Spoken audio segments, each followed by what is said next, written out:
E estamos de volta com o BBcast, o seu podcast de automobilismo e outros nerds. No episódio de hoje vamos falar sobre a pré-temporada 2024 da Fórmula 1.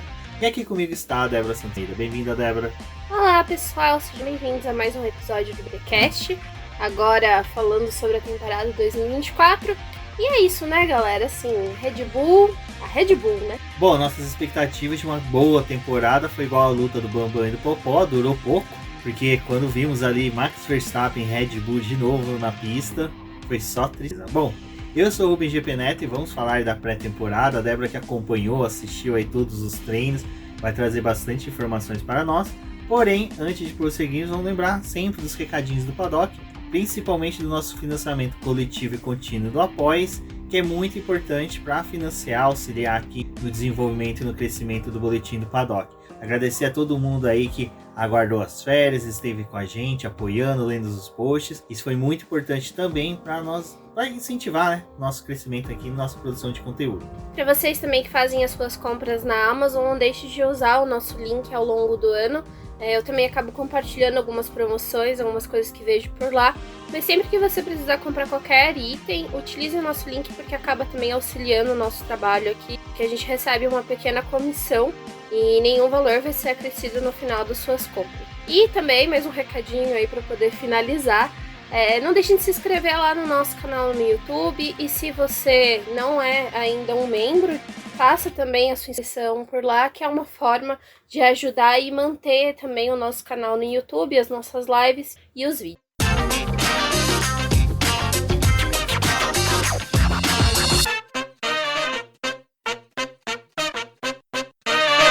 Bom, pessoal, o que a gente vai fazer hoje não é comentar dia após dia. Tipo, primeiro dia aconteceu isso, segundo dia aconteceu isso, terceiro dia aconteceu isso. É porque tem os textos, já que tá lá no BP, que você sabe de tudo disso. Exatamente.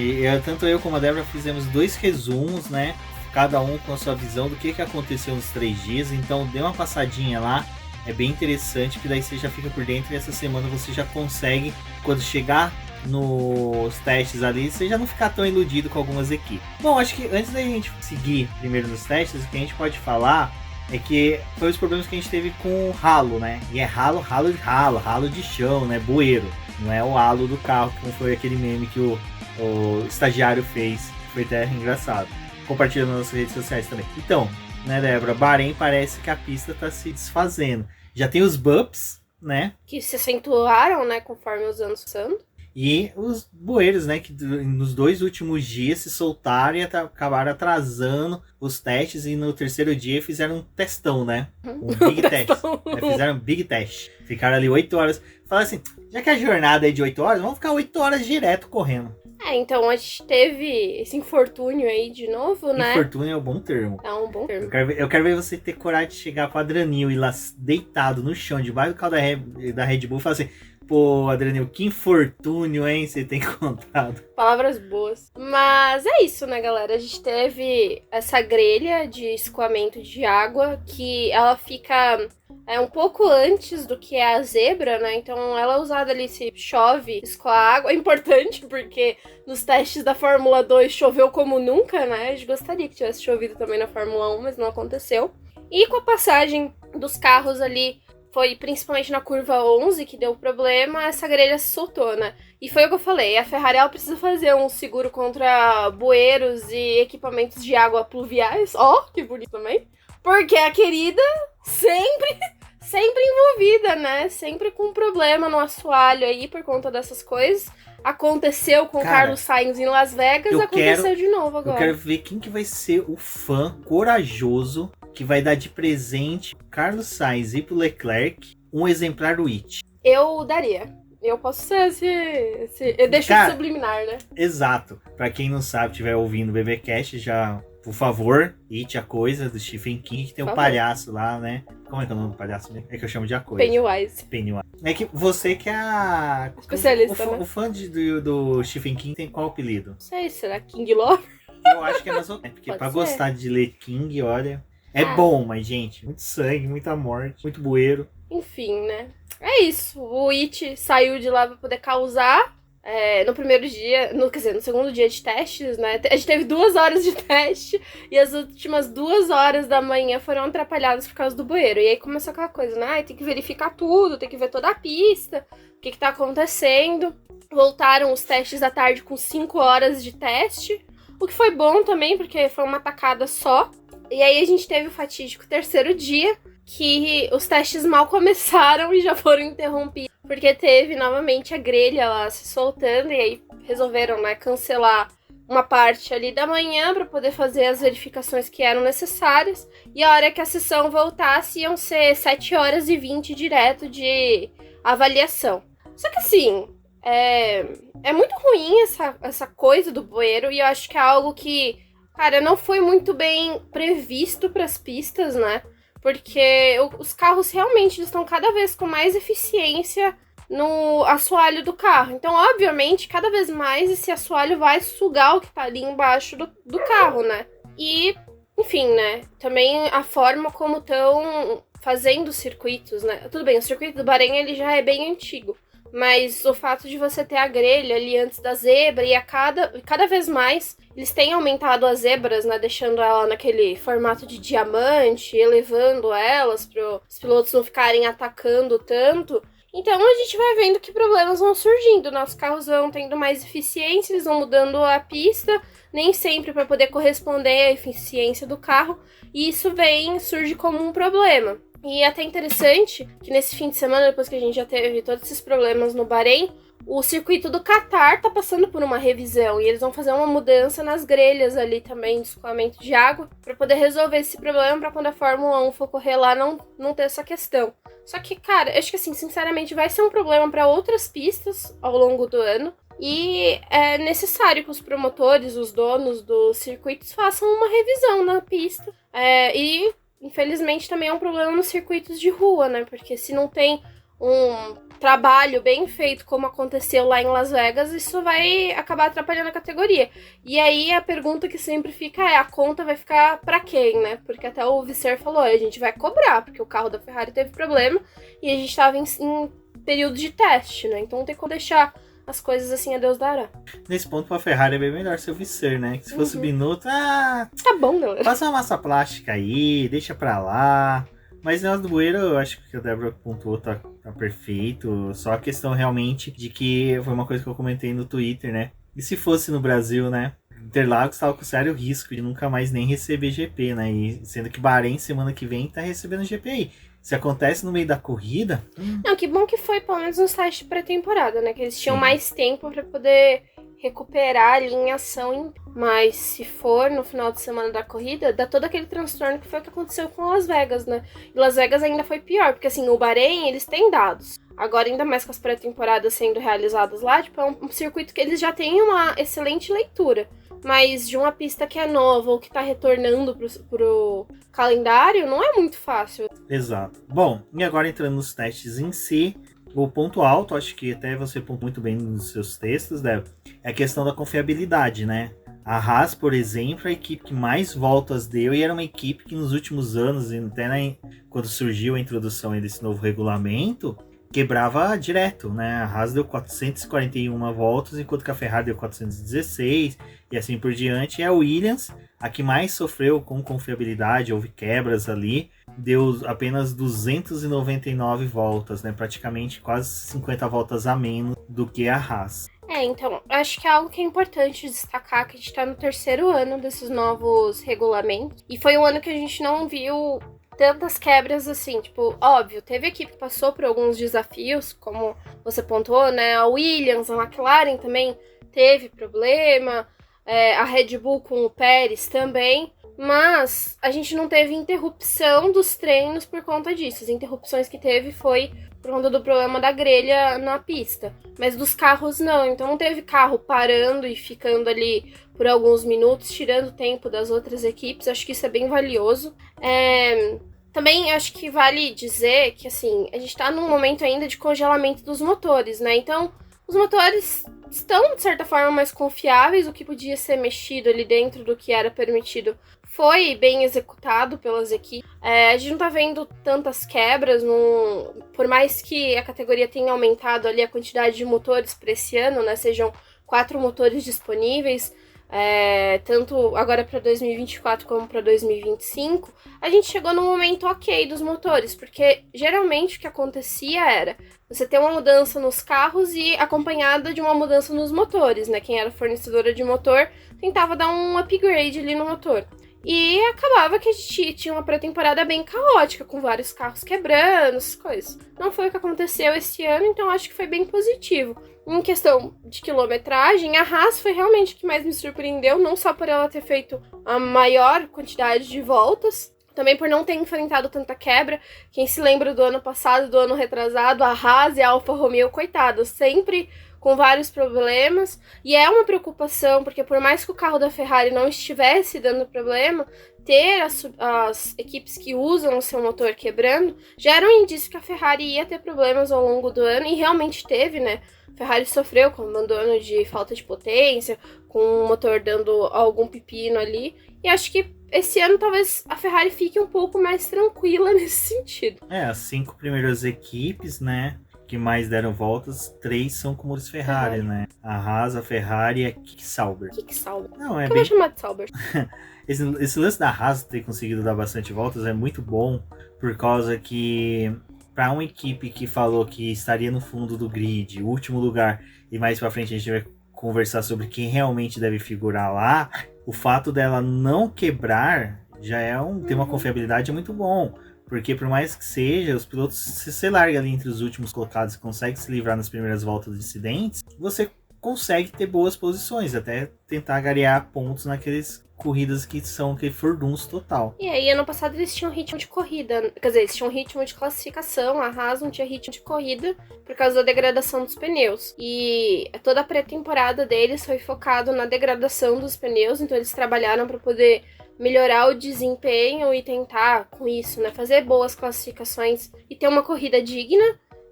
Para a Ferrari também foi um movimento bem parecido. Já para a Sauber, eles tinham muito mais coisas para poder testar, né? Acho que a Sauber e a Mercedes estão meio que quase no mesmo pé ali de questão de desenvolvimento de carro. A Sauber passou por uma grande mudança do carro de 2023 para o de 2024. E eles também estão precisando... vai ser um período de adaptação para a Sauber, para poder entender esse carro. Eles estão fazendo isso para poder tentar brigar ali no meio do pelotão, não ficar tão abaixo da tabela. Mas assim como a Mercedes, né, a gente vê que teve um déficit de atraso do desenvolvimento desse carro. Então, essa pré-temporada também para eles foram bem necessária e importante no sentido de você precisar verificar mais coisas do carro, além das questões do pneu e da confiabilidade do motor, do quanto que esse carro tinha avançado. Então acho que foi bem positivo. Sim, e também para Sauber, mas assim, eu acho que essa disputa entre a... E aí a gente já pode até comentar sobre a Alpine, né, que apesar de ter tido, assim, um desempenho relativo, mas já se fala entre ser um dos piores carros do grid, eu acho que essa é uma vantagem da Haas, que por mais que seja, os pilotos não são tão odiosos um com o outro, né? A gente sabe que o Ocon e Gasly ali, quando se aproximam do grid, quer dizer, na pista... Tem uma tensão. Tem uma tensão, né? O Bottas e o Zhou são dois pilotos que se respeitam. O Zhou é um cara que disputa posição. Gente, até uma coisa que comentou, que era uma qualidade que ele tem, e no ano passado foi bem interessante, dele manter sempre uma distância, ter uma boa, segura com os outros pilotos. Então eu acho que isso vai pesar muito a favor dessas equipes e da Alpine, né, Débora, que a gente já pode comentar agora. É o fato de que ela tá uma incógnita, não para se ela vai estar boa ou vai estar repetindo o ano passado. Se ela vai estar ruim ou vai piorar muito quanto ao passado, né? O ano passado. Então, eles tiveram uma pré-temporada discreta. Em alguns textos que eu li falando sobre a Alpine, foi meio que parecido com a pré-temporada do ano passado, em que, eles não mostravam absolutamente nada, estavam ali fazendo o trabalho deles. Em coleta de quilometragem, foram 334 voltas. Então, são basicamente 35 voltas a mais do que a Williams conseguiu. Foi uma pré-temporada, de certa forma, bem discreta, mas o que acontece é o ritmo de corrida dele. A melhor volta que a Alpine teve nos 3 dias foi na casa de 1,32. Sendo que o Carlos Sainz terminou, né, a pré-temporada na casa de 1,29. Então, do que foi analisado ali, da coleta de dados que tem, da Alpine, do que a gente já viu, eles estavam com um carro, assim, bem devagar comparado aos outros carros. Se desse uma volta mais rápida. Não é uma boa volta, e quando a gente fala em questão de ritmo de corrida, né, é complicado porque se você tem um déficit para as outras, isso vai ser aumentado volta por volta, né? Então a tendência é que você vá perdendo espaço na pista mesmo, ao invés de progredir. Então, esses são os indicativos de que a Alpine não tá muito bem, e os outros burburinhos que tá tendo é que o carro é basicamente o carro mais pesado que tem no grid. Então isso também explicaria a quantidade de tinta que eles tiraram do carro desse ano, e ele tá praticamente todo preto, né? No último dia eles pintaram um pouco mais, colocaram um pouco mais de detalhe azul ali, mas ainda é um carro que quase não tem pintura, e se eles realmente estiverem ruim em ritmo de corrida, vai ser um ano bem complicado. O que eu posso trazer sobre a Alpine é realmente... Desculpa, mas um dado também é que em questão aerodinâmica seria o carro com o pior desenvolvimento aerodinâmico. O problema da Alpine, né, é que uma coisa que até eu e você tava conversando sobre isso, que ela tá colhendo que plantou decorrência da bagunça generalizada que essa equipe desde que ela voltou. Gente, eu vou ser sincero, quando teve a troca ali do Cyril, eu lembro que todo mundo comemorou, mas os meses subsequentes que demonstrou uma certa bagunça na equipe, a gente já começou a falar, olha, Renault, depois Alpine, não está sendo confiável, não está sendo uma equipe interessante nesse ponto de estar no grid. Não que ela não mereça, porque, enfim, ela cumpriu os requisitos estranhos que a FIA exige, mas é o fato dela, você olha assim para ela não parece pertencer àquele ambiente, ela não tá, sabe, buscando, você não vê que ela não tem um interesse em evoluir. Você vê, agora saiu inúmeros mecânicos, engenheiros da Red Bull, da Mercedes, você viu que espalhou para todas as outras equipes, menos para a Alpine. E da Ferrari também, né, que saíram alguns, foram para Haas, foram para Sauber. Então assim, cara, é impressionante como ela... Aquele ambiente não atrai ninguém, Não né? atrai ninguém, exato. É um ambiente que... Eu sinto que a BWT tá ali para cumprir o contrato. Tipo, vou cumprir meu contrato, não tem interesse de renovar. Durante a pré-temporada, a gente ficava brincando que, cara, quantas patrocinadores a gente viu a McLaren falar, a Ferrari, a Mercedes, todas as outras equipes falando de patrocinadores, e a Sauber nada. Sauber não, Alpine. Sauber não, tipo, a Alpine nada. Quietinha na dela. Eu acho que assim, é a desordem dos últimos anos, e pra mim, acho que um dos pontos mais altos é aquela ideia de em 100 corridas vamos voltar a vencer. Só que em várias mudanças que foram feitas internamente na Alpine, você vê que tipo, as pessoas não conseguem ficar mais que um ano no cargo que elas estão ocupando. E aí troca chefe de equipe, troca o corpo técnico, troca não sei quem, e nada muda, né? E eles também não esperam um período que seria aceitável para você ver algum tipo de mudança. Porque, tudo bem, esse novo carro da Alpine foi construído com o farminho, né, na frente da Alpine.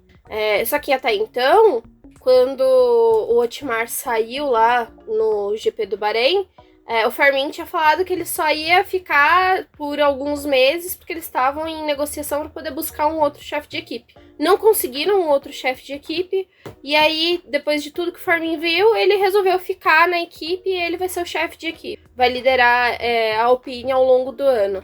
Mas assim, também o quanto que ele talvez buscou alguém e ninguém tá interessado em ficar ali na Alpine, porque até sabe que não vai durar muito tempo e de certa forma te queima, né? Ficar nesse troca-troca. Tipo, a Alpine realmente tá parecendo um time de futebol do Brasil que não dá certo por duas partidas e já manda o técnico embora, né? Acho que da Alpine a situação é bem mais séria. E aquela coisa, né? Parece que o Cyril saiu de lá e deixou uma praga. Tipo, ninguém vai parar aqui dentro, vocês não vão conseguir se reestruturar, bicho. Tem que dar uma procurada lá pra ver se ele não deixou um artefato. Tinha a maldição do Snape, né? No cargo de professor contrate das trevas. Nenhum professor vai parar enquanto que não assumir o cargo. Bom, é isso. Ninguém vai ficar nessa função enquanto que o Snape não voltar pra Alpine. E o que eu digo... É o Cyril. Que é o Cyril. E o que eu digo é que realmente a Alpine, ela tá colhendo o que ela plantou, né? Não consegui manter ninguém. Aí fica também difícil de você desenvolver um carro e usar os recursos do time para um lado correto.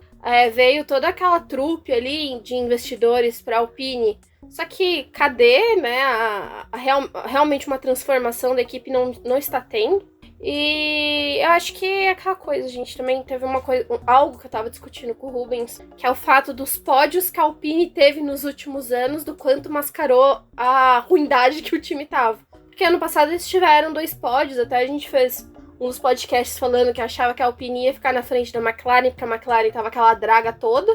E no final das contas, a McLaren conseguiu se recuperar e jogou a Alpine lá mais pra baixo. E é uma equipe que, se ela não tivesse tido esses 2 pódios, ela teria uma pontuação bem mais abaixo do que realmente era esperado. O que, na verdade, seria o normal, a condição normal deles. Mas eles conseguiram se aproveitar ali de 2 ocasiões para poder ter uma pontuação melhor. E, óbvio, os pontos do pódio vão fazer muito mais diferença do que você terminar, tipo, de 4º até 10º. Enfim. A Alpine terminou em 6º colocado, né? Com 120 pontos. No caso, 120 pontos. Mascarou bastante, né? Aqueles 2 pódios que tiveram, que foi o 3º lugar, né? Em Mônaco. E o outro foi o 3º lugar na Nova Zelândia. Na Holanda, que são 30 pontos que realmente ali não ia fazer diferença no Mundial de Condutores, né? Porque a diferença dela para a Williams foi muito grande. Mas mesmo assim... não eram os pontos que ela deveria ter. Aquela situação, foi a mesma coisa da Mercedes, né? Iludiu a Mercedes em 2022 para 2023 com aquela vitória no Brasil, que manteve o conceito do carro.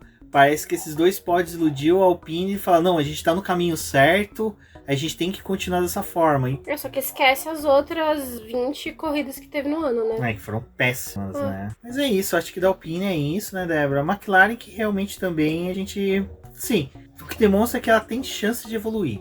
Mas não que foi aquela evolução de final de temporada que ela teve. Não. Parece que ela já desde o começo já vai estar com o carro com força, com desempenho para disputar pódios. E a Aston Martin vai ter que correr um pouco mais atrás dessa situação contra a McLaren. Eu acho que uma das coisas que meio que todo mundo que acompanhou a pré-temporada concorda é que a Aston Martin ela não mostrou muito, né? Tipo assim, a gente não tem uma ideia de como que tá a Aston Martin realmente, mas em ritmo de corrida com o Fernando Alonso, porque esquece Lance Stroll, tá bem. Eles têm um carro interessante para poder brigar ali, pelo menos com a McLaren, talvez com a Mercedes. É que o que é colocado nessas primeiras simulações que teve é que a Ferrari e a Mercedes elas estão bem mais pertinho uma da outra. A Ferrari um pouquinho mais até da Red Bull, estaria ali no meio termo. A Mercedes também brigaria ali com a Ferrari e a McLaren estaria perto disso. E é o que o Rubens falou, né? A ideia é que a McLaren já comece esse ano pra cima, pontuando com os 2 pilotos, conseguindo pegar ali, talvez, pódio em algumas ocasiões. Mas vai ter essa mistura aí, até mesmo com a Aston Martin. Talvez não seja um ano mais fácil para a Aston Martin nesse começo de temporada, como foi 2023, porque essas outras equipes já estariam começando um pouco melhor. Só que acho que vai ser bem interessante ver, pelo menos, essas equipes aí se misturando. Óbvio que a McLaren, acho que ela teve um ano bem mais positivo em início de temporada. Eles entenderam como que o carro funciona, o que era necessário para 2024. Não tiveram os mesmos problemas da pré-temporada do ano passado. Teve, sim, ali uma questão com a embreagem, outro problema técnico com o carro. Tipo, eles tiveram umas coisinhas, né? Até acabou atrapalhando o Lando Norris em questão de quilometragem, porque ele teve uma quilometragem mais baixa. Mas a gente não tá vendo a equipe, tipo, já chegando e falando, gente, vai ser um ano difícil, nosso carro tá ruim. Não foi isso que a gente viu da McLaren nessa pré-temporada. Pelo menos os reviews, assim, que a equipe tinha pra poder dizer, e os pilotos, é que as coisas estão indo bem. E em toda essa batalha que a gente pode ter aí no meio do pelotão, né? A realidade é que talvez a Aston Martin esteja em maior desvantagem, porque ela basicamente tem um piloto, né? Não dá pra poder contar que o Lance Stroll vai ser eficiente o ano inteiro. E aí a Mercedes é mais plausível que a gente tenha os 2 pilotos pontuando. Espero que o Russell tenha curado um pouco da loucura que ele teve ano passado. que, gente, eu gosto do Russell, mas ele cometeu vários erros, assim. Galera que torce pra ele, entenda que ele tava num caminho bem complicado no ano passado. A Ferrari deve talvez pontuar com os dois pilotos também muito bem. Talvez da metade do ano pra trás seja um pouco mais complicado pro Carlos Sainz, porque ele vai estar se desligando da equipe, então algumas coisas não vai ser passado pra ele, vai ter que brigar sozinho ali, é ele contra ele mesmo, né? Não é uma novidade pro Sainz. Ele tá ali na Ferrari lutando por ele, né? Ele sempre fez a própria estratégia, né? Ele sempre lutou por ele, então ele vai continuar dessa forma. Mas é isso, né? E a McLaren talvez seja a dupla mais eficiente, a que melhor tenha condição aí de pontuar. Então, pra Aston Martin é aquela coisa, né? Dar murro em ponta de faca. Agora, Débora, a gente pode falar um pouco da Mercedes, né? Porque a Mercedes é aquela coisa, a gente já começou o ano com o Lewis Hamilton informando que já vai chispar de lá. Deve acontecer com ele, pelo menos eu acredito, da metade do ano para frente. Agora já em alguns pontos, mas metade do ano para frente. Muita dificuldade em alguns debates de desenvolvimento do carro, crescimento do carro, porque ele já vai para a Ferrari. Então é uma coisa normal, não é tipo maldade da equipe, é algo que sempre acontece. Mas a Mercedes, para mim, ela também ficou nessa situação do Aston Martin, né? A gente não sabe exatamente se ela realmente conseguiu com esse novo carro trazer o que era para ela ter feito lá em 2022, que é uma coisa que eu comentei no grupo de acionistas do BP, que esse carro da Mercedes nada mais é que é um carro com 2 anos de atraso em tudo, sabe? Ele tá 2 anos, é como se a estreia nesse novo regulamento para a Mercedes fosse agora. Não é que nem os outros carros das outras equipes que foram uma evolução, mas lógico. Se tivesse brigado pelo título do Lewis e ficar 2 anos fora. Mas eu falo assim, o carro ele pode ter, lógico, alguma coisa que ela gariou de conhecimento do carro anterior. Porém, cara, é muito estranho ainda não saber em que posição que a Mercedes está, porque eu tive a sensação que ela realmente não veio e mostrou tudo que ela poderia ter feito, ou se ela mostrou tudo, é uma situação tão preocupante e justifica o Lewis Hamilton ter picado a mula da equipe. Não que a equipe tinha uma mula e ele foi lá e picou, saiu da equipe. Vai que alguém leva o pedal elétrico, coitado. Tem pessoal cartaz cancelando ele. Coitado. Mas, acho que assim... O que dizem é que em ritmo de corrida a Mercedes estaria bem, assim, tipo, o padrão do que é esperado, estaria bem. É óbvio que tem os poréns, né? Porque é realmente um carro com atraso de 2 anos. Ainda assim, eles tentaram ver o que servia ali dos projetos anteriores para poder botar no W15. Não foi muita coisa, aparentemente.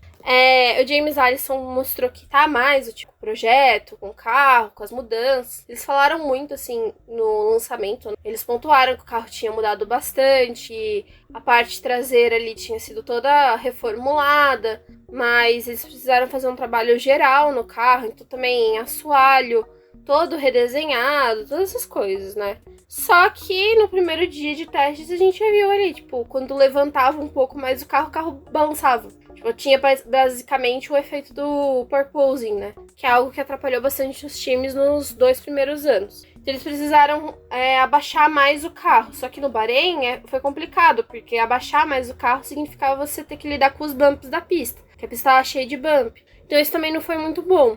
Algumas voltas que a gente via ali do Hamilton em ritmo de corrida. Gente, desculpa, classificação e corrida, mas do ritmo de corrida, ele entrava nas curvas assim, tipo, meio com o carro balançando, não tinha muita estabilidade do carro, era uma coisa bem preocupante. Só que aí, nas entrevistas que ele, o Russell, deu depois dos treinos, foi tipo, o carro tá melhor, as configurações, a gente conseguiu testar mais coisa e tem funcionado avaliar essas outras configurações, que é algo que o W14 e o W13 não permitiam, tipo assim, muita variedade de configuração que funcionasse. No W15 tá melhor, né? Mas a real, acho que assim, a gente só vai conhecer a Mercedes mesmo. De fato, vai ser na classificação e na corrida do Bahrein, que aí a gente vai ter uma ideia de como eles vão se sobressair. E em 2023 foi quando a gente já teve o estalo de que a Mercedes não estava bem, né? Porque ali a classificação do Bahrein foi horrível, a corrida também não foi lá essas coisas. Então vamos esperar até a primeira corrida ali para ver se eles estão realmente na posição de brigar com a Ferrari e com a McLaren, ou se vai ser um ano difícil até para eles buscarem um terceiro lugar nos construtores. Terceiro ou segundo lugar nos construtores. Eu acho que ela vai ficar uma briga muito ferrinha, realmente, ali segundo, terceiro lugar do pódio, que na hora que a gente for comentar da Red Bull, o Pérez também não tá lá aquelas coisas, né? Mas eu acho que 2 posições do grid realmente vai ficar de disputa direta entre as McLaren, Ferrari e Mercedes, mas eu sinto muito mais que McLaren e Ferrari podem disputar pelo segundo lugar, e ali o terceiro lugar ficaria entre Mercedes e as demais equipes, McLaren e Red Bull, talvez, e a Red Bull que eu falo Pérez, e a Aston Martin. Mas eu acho que vai ter um bolo ali entre essas grandes, que vai ser algo muito parecido com o que a gente viu ali nas voltas finais do GP de Singapura. Sabe, elas muito próximas, disputando posição, brigando por uma vaguinha do pódio. Mas eu sinto que a Mercedes, cara, eu acho que realmente vai ser muito decisiva, e até uma coisa que a Débora comentou, e eu acho que é legal ela falar sobre isso, que como as atualizações só devem vir em Barcelona, né, e realmente Barcelona já tá pra 5ª etapa do ano, né, 5ª a 6ª etapa, tá muito tarde. Então, a equipe que souber trazer as atualizações ali para um Japão, China, pode até conseguir alguma vantagem, mas só que a Mercedes, eu acho que a gente só vai começar a realmente ver alguma coisa dela a partir de Barcelona mesmo. Não, a Espanha vai ser a 10ª etapa do ano. Emília-Romagna, que é a primeira europeia. A Espanha vai ser só a 10ª etapa do ano. O que eles estão considerando, porque assim, a Espanha sempre foi a pista em que os maiores pacotes de atualização eram introduzidos, e era ali o momento em que eles terminavam de ajustar o carro antes das férias de verão. Esse ano vai demorar muito até a Espanha chegar. A ideia é que as primeiras novas peças dos carros, as primeiras configurações maiores cheguem para a prova do Japão, o que seria uma pista muito boa, porque era algo que eu e o Rubens estavam discutindo, né? Ela é aquela pista que tem formato de 8, então você dá uma parte da volta em sentido horário e a outra parte em sentido anti-horário. Isso é legal para você avaliar o carro. É uma pista que também é bem completa, assim, ela tem um formato interessante. E essas atualizações seriam entregues no Japão, e aí eles vão trabalhando até a chegada da Espanha. Então, provavelmente na Emília-Romagna chegaria uma coisinha ali, mas algumas equipes podem até ser um pouco mais conservadoras e não mandar para a Itália, porque logo na sequência é Mônaco e depois a Canadá. São duas pistas de rua e complicadas, é muito fácil de você bater o carro. Então, talvez se a atualização para alguns chegar ali na Emília-Romagna, vai ser para aqueles pilotos que eles sentem mais confiança no desenvolvimento do carro, que estão mais seguros e que provavelmente evitariam as batidas. Ou seja, o Logan Sargent só vai receber atualização na Espanha. E aí o restante das atualizações, as mudanças vêm na Espanha, né? Que aí eles teriam aquele mesmo período de ajuste que foi para a McLaren ano passado, né? Que aí você tem Áustria, Inglaterra, Hungria e Bélgica para poder acertar o carro mesmo. Aí vem as férias da Fórmula 1 e acabou, né? Então é isso, esse seria mais ou menos o esquema de atualizações, né? Porque depois que vir as férias, aí vem aqueles pacotes de atualização só, tipo, pra poder refinar uma coisa ou outra. Porque, assim, ainda tem Azerbaijão, que é uma pista que o pessoal gosta de ter um desempenho um pouco melhor. E o Azerbaijão não tá mais no começo do ano, ele foi jogado lá pra segunda metade do campeonato. E depois a gente vai pegar aquela sequência, né? Estados Unidos, México, Brasil. E aí também é um lugar que eles gostam de ter um pouco mais de desempenho, então vem uma ou outra peça aí. Mas esse seria mais ou menos o cenário do calendário esse ano. Ainda tem muita pista boa nessa primeira metade para poder avaliar o carro, para poder testar. É interessante que, assim, tipo, Barcelona, geralmente, é a pista em que a gente tem uma ideia de como realmente seria o desempenho das equipes, né, no campeonato. Porque ela é uma pista que mostra realmente todos os carros, é aquela corrida que geralmente os pilotos, as duplas, né, ficam em parzinho na tabela. Mas quando essa corrida acontecer, o campeonato já vai ter andado, a gente já vai ter tido 9 etapas. Então, o que poderia ser realmente não vai acontecer mais ali na Espanha, porque a gente já vai ter tido essa andada aí de calendário. E as pistas esse ano estão bem variadas, assim, tipo, uma cruzada com a outra, né? Eu até gostei. A gente vai pegar aí um começo com bastante circuito permanente, né? E por mais que a gente tenha uma quantidade de prova de rua já no calendário, eu acho que até que essa distribuição aí ficou um pouco melhor. Bom, desse do calendário também achei sensacional. Gostei de Japão ter ido pro começo do ano, olha... temos chances de chuva. E o retorno da China, pra mim, eu gosto do circuito chinês. Meu cachorro já não gosta, ele já tá protestando. E antes da gente falar, né, como o pessoal começou a chamar o coisa ruim, no bom sentido daquele meme, né, o coisa ruim voltou, que é a dupla Red Bull e Verstappen, a gente vai finalizar um pouco sobre a Ferrari, né, Débora? Porque a Ferrari parece que tá bem, ela parece que realmente esse carro, como já tem a mão do Visser, já tem um pouco mais ali de um foco no desenvolvimento dele para o fim da degradação de pneus, parece que o carro tá bem nascido, né? Para a Ferrari até, nossa, um carro bem nascido já no começo de temporada. A gente não vê um carro assim desde o quê? Desde 2008, né? 2007, 2008. Então é bem legal a gente já ver essa expectativa desde esse momento na equipe de Maranello. A realidade é que, assim, a Ferrari estaria realmente podendo... Aí você vê que a Débora já até toma cuidado com as palavras por se tratar da Ferrari. Ela poderia estar brigando pela segunda posição do campeonato de construtores, recuperaria um pouco daquela confiança que teve no começo de 2022, com o carro mais ok ali para disputar. Provavelmente eles conseguiram resolver os problemas com relação à degradação dos pneus. Mas é interessante também a gente ver que, assim, por um lado, a Pirelli, nesses 3 dias de teste, e no que foi visto, diz eles que eles estão lidando com o superaquecimento dos pneus. Isso também não seria tão fácil aí para todo mundo, né? Se tivesse superaquecimento mesmo, ainda vai ser um ano de gerenciamento complicado, mas aí seria algo mais para todo mundo do grid, não exclusivo de algumas equipes. Mas a Ferrari teria resolvido isso daí, a quilometragem foi boa, 416 voltas. Até o Visser falou que o Carlos e o Charles estavam dando feedbacks muito semelhantes com relação ao SF24, diferente do que tinha sido em 2023, que eles tinham uma divergência ali de para onde que o carro deveria ir, o que estava acontecendo. Então seria um ano melhor para os dois ali, eles conseguirem trabalhar junto com o equipamento. Mas aí também eu fico preocupada por um lado, porque, né, o Carlos nunca foi de dar feedback igual o Leclerc, começou a dar feedback igual a ele. Será que é porque o Carlos já largou mão e falou, dane-se vocês? Ou ele vai dar o sangue, né? O feedback ele tá vendo que o feedback do Leclerc é ruim pro Leclerc, é bom pra ele tá concordando. Ou ele vê que o Leclerc tá dando feedback errado e tá concordando com o feedback do Leclerc. Tem vários poréns.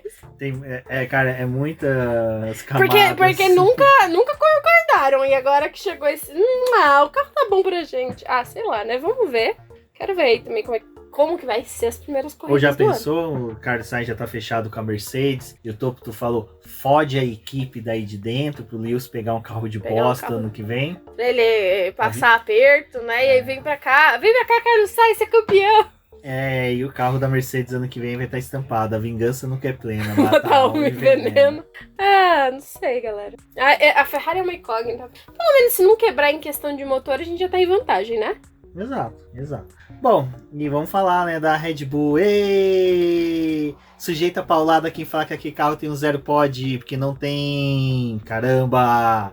Bom, a Red Bull, quando a gente viu o trabalho que a Adrian fez no carro, né, mudou bastante. Assim, mudou, né? Mudou bastante o Foi carro. aquilo que eu falei na live, né? O pessoal fala, nossa, já pensou? Ele mudou e o carro ficou uma bosta. Aí alguém comentou, cara, é só pegar o carro do ano passado que ele vai continuar 1 segundo à frente de todo mundo. Ele vai continuar andando, então essa não é uma preocupação, né? Mas mudaram aquela entrada ali de ar do carro bastante, então mudaram o sidepod. O velho Marco falou, não, gente, a gente copiou o 0 pod da Mercedes. E aí os bobões acreditaram, copiar. Não, gente, não copiou não, porque não tem nada. Ela copiou mais a entrada de refrigeração dos componentes elétricos que a Ferrari utilizou. E eu não sei, eu acho que a Ferrari ainda tem, salvo engano, do que realmente ter copiado o 0 pod. Mas enfim. Eles fizeram uma mudança ali no lateral do carro, né? O primeiro dia o Verstappen liderou, mas as voltas ali ainda estavam com os tempos bem altos. Aí no segundo dia era para ele e pro Pérez terem dividido o carro, não foi o que aconteceu. O Pérez ficou com o carro o dia inteiro, porque a gente teve aquele problema com a pista, e o Pérez já não tinha andado muito, porque é pé de chumbo, né? O carro na mão do Pérez deu vários problemas. Mostrou ali várias coisas. Foi um segundo dia complicado. Sérgio Pérez é inimigo das seguradoras, né? Inimigo da seguradora, mas pelo menos mostra que o carro que tem alguma coisa, né? Tipo, dá pra quebrar. Dá pra quebrar. Não dá. Não tá 100%. É tipo aqueles brinquedos bom, caro que você dá pras crianças, né? A criança fala, dá pra quebrar. Tá aqui falando que é resistente, dá pra quebrar. Ele foi desafiado, aceitou o desafio, foi lá e quebrou o carro. Foi lá e quebrou o carro, ele mostrou que é possível. Então acho que assim, em termos de Red Bull, o Pérez seria o mais suscetível a lascar com a equipe esse ano, né? Porque se a Ferrari, a McLaren, a Aston Martin conseguirem brigar por pódios, tiraria esse segundo lugar, terceiro lugar do Pérez, né? O Mesquita aposta que a Red Bull não ganha o Mundial de Construtores, que é a chance de outra equipe. No meu caso, a minha aposta seria a Ferrari. E pra Red Bull, o que eles mais querem é o campeonato de construtores, né? O título do Verstappen já tá de saco cheio, né? Tá de boa, mas o que eles realmente querem é o foco no campeonato de construtores. Então, o Pérez tem tudo pra poder cagar, né? E é muito interessante porque ao longo desses 3 dias, e principalmente no segundo dia que o Pérez, tudo aconteceu com o Pérez, né? Todo mundo tá falando assim, tipo, quem é que pode substituir o Pérez? Aí já começou com aquelas imagens que o pai do Carlos, o Carlos Sainz Sr., foi lá na Red Bull bater um papo, né? Tava ali com todo mundo batendo. Não, sim, mas nesse momento em que tá tudo girando e o filho tá precisando de uma vaga e o pai dele é o cara que sempre tá envolvido na negociação, né? Tava lá na Red Bull, sondando a Red Bull. E aí falaram muito, tipo, porque assim, pra todo mundo da Fórmula 1, tá claro que o Pérez não permanece depois de 2024. O pessoal fala do maior aviso prévio do Lewis e do Sainz, o maior do Pérez, que já assinou com aviso prévio. Então todo mundo, assim, bem confiante, acho que posso dizer assim, que o Pérez não vai ficar pra 2025. Gente, desculpa, Pérez já em 2024 é uma ofensa na Red Bull. E por causa disso, né, e o que a gente vai ver ele fazendo esse ano, a vaga dele estaria entre o Ricardo já é um piloto da casa, e por causa daqueles testes que ele fez, e que ele poderia entregar com o carro da Red Bull, que seria saudável ter o Ricardo ao lado do Verstappen. A outra questão é que se fala muito do retorno do Carlos Sainz para a família Red Bull, porque ele também é um piloto que mostrou muita coisa, tem uma boa passagem aí pelas outras equipes, manteve bons relacionamentos, e que seria injusto, né, o Carlos ficar sem uma vaga na Fórmula 1. Então, assim, o que tá todo mundo falando é que o ideal era ele ir pra Red Bull, porque é uma equipe que, tipo, de ponta, que tem um assento ali disponível, mas diz o Carlos, né, que tá conversando com todo mundo, tá conversando com a Red Bull, tá conversando com a Mercedes, com a Sauber, quem quiser ele está conversando, ele tá vendo quem tem o melhor ali pra poder oferecer pra ele, né. Eu vou ser sincero, até conversando com o pessoal no Twitter, eu acredito que sim, que ele deve fechar boa. Torço para que seja uma equipe tipo a Mercedes, por causa principalmente desse fato dele poder ir para uma equipe onde que ele possa realmente entregar resultados, trazer bons resultados para ele e para a equipe continuamente. Mas no caso da Ferrari, gente, seria bom se ela começasse já disputando vitória, disputando pódio, seguisse confiante. Até seria muito bom para tanto Carlos Sainz como para o menino Leclerc. Mas também pra gente poder ter uma ideia do que o Hamilton vai enfrentar em 2025, né? A bucha que ele vai pegar. Então tem isso aí. Tem que acertar o pit stop, tem que acertar a estratégia, tem muita coisa também pra Ferrari. Não é só o carro, né? Eles podem até ter um carro bom pra 2024, mas se não tiver essas outras coisas, vai ser mais uma temporada de... Bom, pessoal, é isso. Acho que isso foi a pré-temporada que a gente viu na Fórmula 1 esse ano. Acredito que a gente vai ter sim uma temporada muito legal, tirando que o Verstappen deve ganhar sim a maioria das corridas, deve se firmar campeão novamente, salvo o meteoro que possa cair sobre a fábrica da Red Bull, mas torcemos que isso não aconteça. Seria muito dramático. Exato. Mas vamos aguardar aí agora que já é Race Week, né? Já vamos ter corrida da Fórmula 1 nessa temporada.